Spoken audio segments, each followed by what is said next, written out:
얘가 어디 있는지만 말해준다면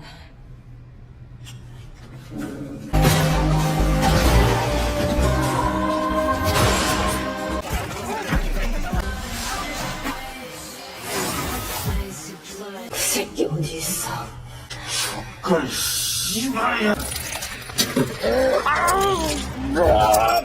Halo semuanya, selamat datang di channel Hobi Movie. Seduh kopimu, mari menonton bersamaku.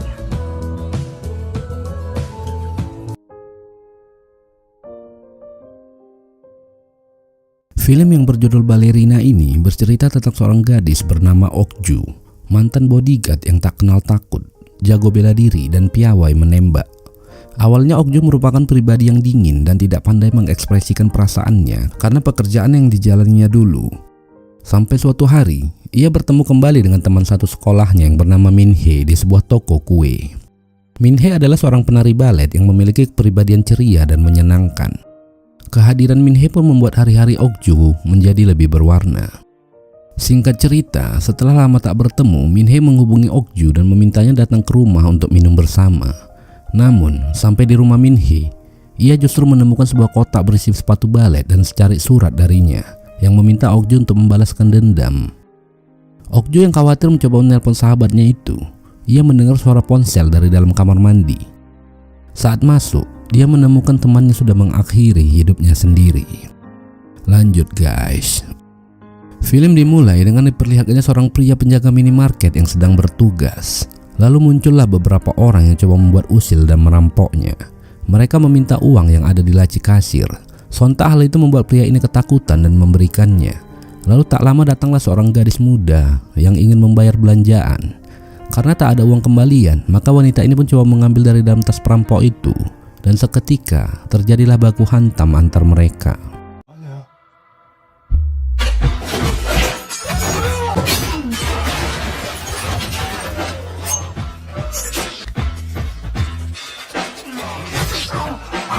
Para berandalan ini pun kelabakan menghadapi wanita tersebut, yang dimana wanita ini adalah mantan seorang pengawal yang sudah terlatih dalam hal bela diri.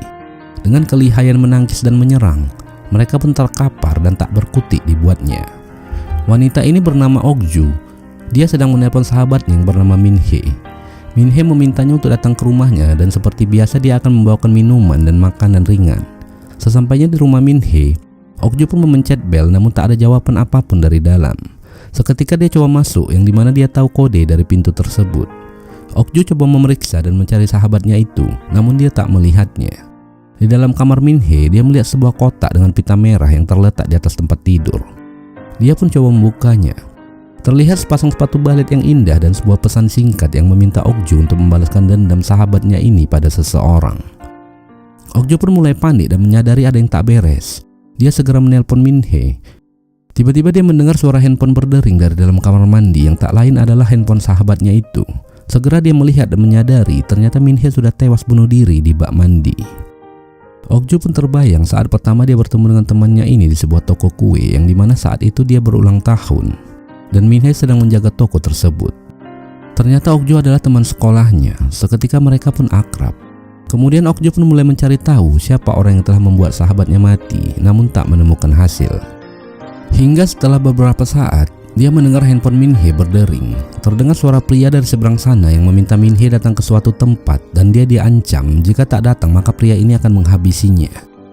Di sini Okju sudah mulai mendapat petunjuk dan coba datang ke tempat yang dimaksud. Dari kejauhan, dia coba memantau pria yang menelpon sahabatnya itu. Lelaki ini bernama Pak Choi. Dia kembali coba menelpon Min-hee namun tak ada jawaban hingga dia pun pergi.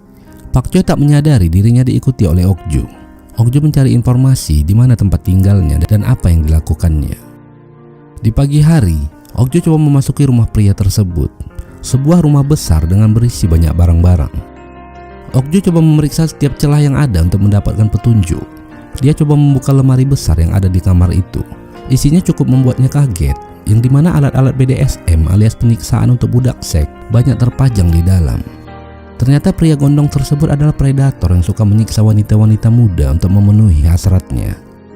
Okju juga melihat banyak flashdisk berisikan video rekaman yang sudah dilakukan pria itu kepada banyak gadis di luar sana.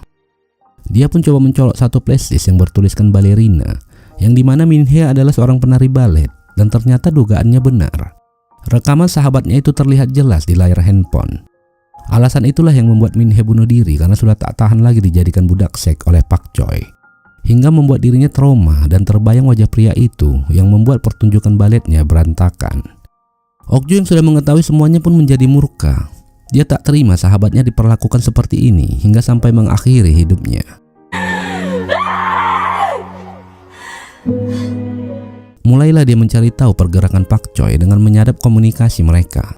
Dia pun mendapat info bahwa malam ini pria tersebut akan pergi ke sebuah klub. Di tempat clubbing tersebut, Ok Joo coba mendekati Pak Choi, sementara dia tak menyadari telah masuk ke dalam jeratannya. Pria predator ini coba mengajak Ok Joo ke hotel tersembunyi seperti yang biasa dia lakukan dengan gadis-gadis lainnya. Di saat yang sama, Ok Joo sudah mengetahui apa yang dilakukan pria tersebut kepadanya, dan dia coba mengikuti alur permainannya. Dan seketika dia pun memulai aksinya.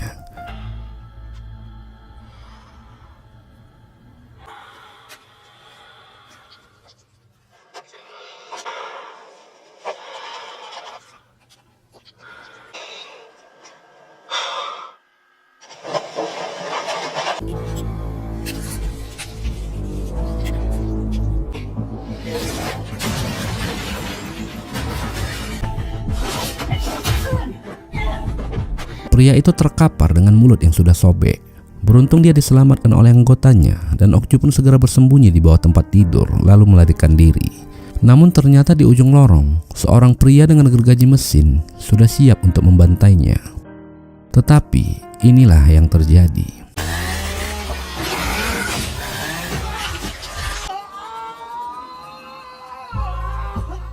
Sins berpindah ke mantan pacar Min Hee tersebut yang dikunjungi oleh bos besar.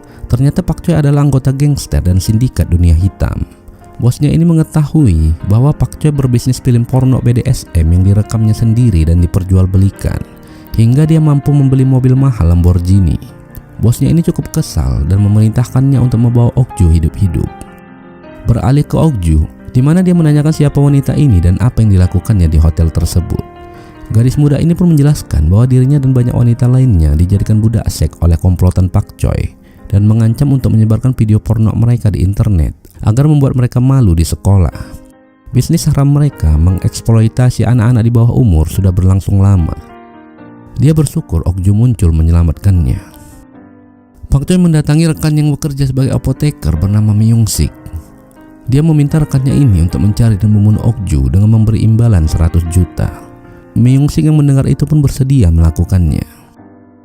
Di lain tempat, Ok Joo mendatangi teman lama satu profesinya yang sedang melatih calon-calon bodyguard belajar menembak. Dia pun menceritakan bahwa temannya Min Hee telah meninggal dan dia ingin membalaskan dendam sahabatnya itu. Dia meminta agar temannya ini memberikan pistol padanya. Kemudian muncullah pasangan kakek dan nenek tua penjual senjata ilegal. Kelihatan senjata yang dijual kakek ini sudah jadul dan banyak yang rusak. Karena melihat Ok Joo yang kebingungan dalam memilih senjata mana yang akan dia beli, maka si nenek tua pun memberikannya pilihan sebuah senjata yang cukup berbahaya.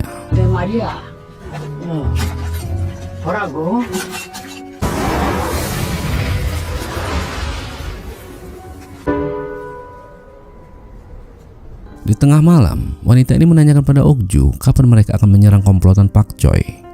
Ok Joo pun menjawab bahwa mereka harus menunggu saat yang tepat. Wanita ini khawatir jika keburu mereka yang dibunuh duluan oleh komplotan gangster itu. Mendengar itu, Ok Joo pun memintanya untuk beristirahat. Lalu dia pun pergi ke minimarket untuk membeli makanan dan lain-lain. Sesampainya di rumah, Ok Joo tak melihat teman barunya itu, dan seketika inilah yang terjadi.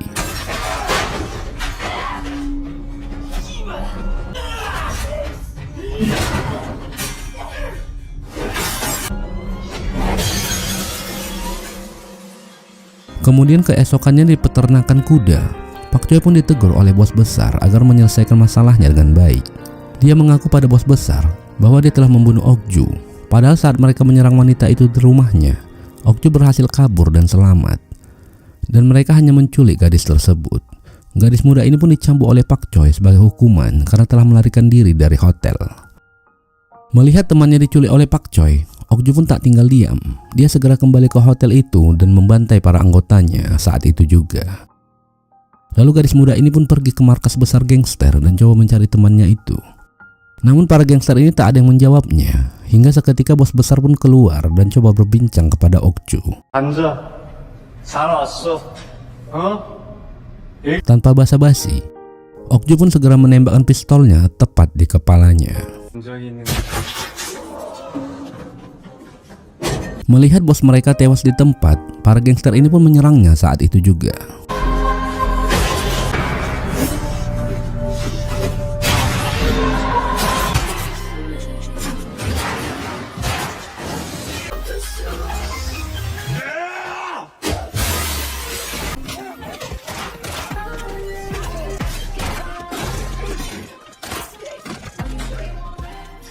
Dengan kemampuan bela diri yang dia miliki, gadis muda ini pun berhasil membantai mereka semua.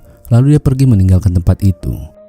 Namun, seketika dia bertemu dengan Myung-sik yang sedang membawa temannya di bak mobil. Terlihat wanita ini sudah terkapar dengan tubuh penuh luka. Pria ini pun pucat melihat kehadiran Okju. Dan saat gadis muda ini ingin menghabisinya, tiba-tiba Pak Choi muncul dan menyelamatkan Myung-sik.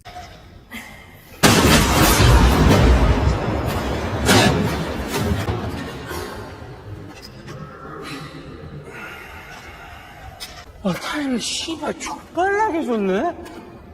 Di saat yang sama, Pak Choi pun menghabisi rekannya ini karena dia merasa Myung-sik tak lagi berguna untuknya.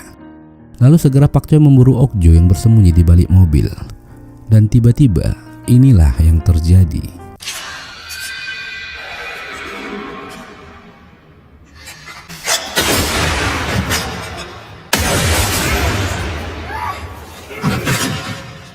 Pak Choi pun dibawa mereka ke tepi pantai dengan perut yang terluka.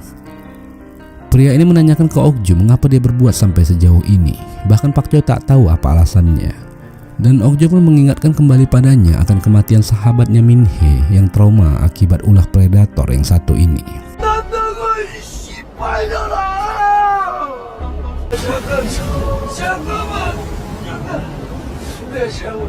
발레리나. 나 정말 미안해. 내가 앞으로 Akhirnya, Okju pun berhasil membalaskan dendam sahabatnya itu yang sudah banyak memakan korban. Film pun selesai.